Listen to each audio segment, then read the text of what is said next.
The Mystery of Keegan's Point by Charlie Parker.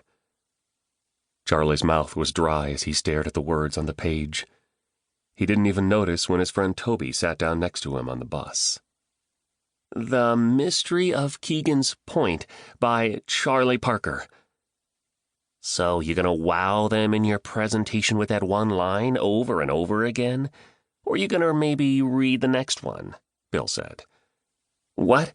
Charlie looked up and noticed that all his friends were now on the bus. Bill, Toby said, popping him on the shoulder. What'd you do that for? Bill asked, rubbing his arm and looking at Toby.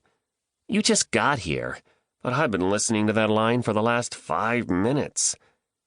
Bill twisted back around in his seat. My dad says Keegan was just some crazy guy that never had visitors. Charlie didn't say anything.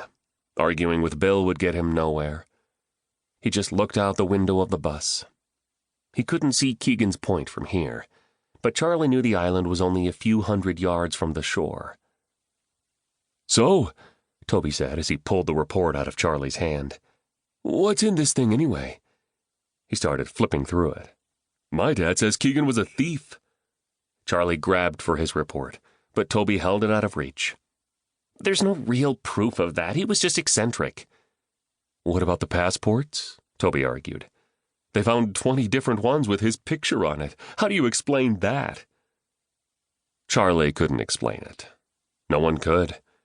He'd always listened to everything anyone had ever said about Keegan. Everything from ghost stories to stories of untold riches. Most of it was too unbelievable to be true, but the policeman that found Keegan's remains had also found the passports. Those passports and Marcus Keegan's body were the only things that were ever removed from the house. Reaching again, Charlie snatched his report back from Toby. You know there's no answer to that. That secret died with Keegan, or it's locked away in the house. Okay, enough about Keegan's Point. Bill turned back around to face them. You would think a smart kid like you, someone who's been skipped ahead, would find a different hobby. It's not even a place you can go. Wow, Bill said, as something out the window caught his eye. That's a big boat. Toby leaned forward, looking around Charlie. It looks like my dad's boat, but way bigger. Charlie turned his head to see what they were talking about. He spotted a big fishing boat. Not the kind of trawler Pine Bluff usually attracted to its small marina. M-O-I-R-A. Bill read the letters aloud. What a weird name for a boat. What do you think it means? Moira, Charlie said. She's the Greek goddess of fate. He turned to Toby. Hey, I almost forgot. Is your dad going on the camping trip this weekend? No, why? Toby asked. Charlie exhaled loudly and slumped back in his seat. I asked my mom if I could go, but she wants another parent to go on the trip, and I know your dad likes to fish, so I thought maybe he was going too. Jimmy's dad had agreed to take them all camping for the long weekend, but Charlie's mom wanted more than one responsible adult to go. Yeah, Toby said. He goes almost every weekend, but he already had plans. He left this morning to go deep-sea fishing with Uncle Bob. They won't be back until Monday. Just tell her he's going, Bill said. Charlie groaned. Bill was always the one getting them into trouble. I don't know. She'll be really mad when she finds out, and she always finds out.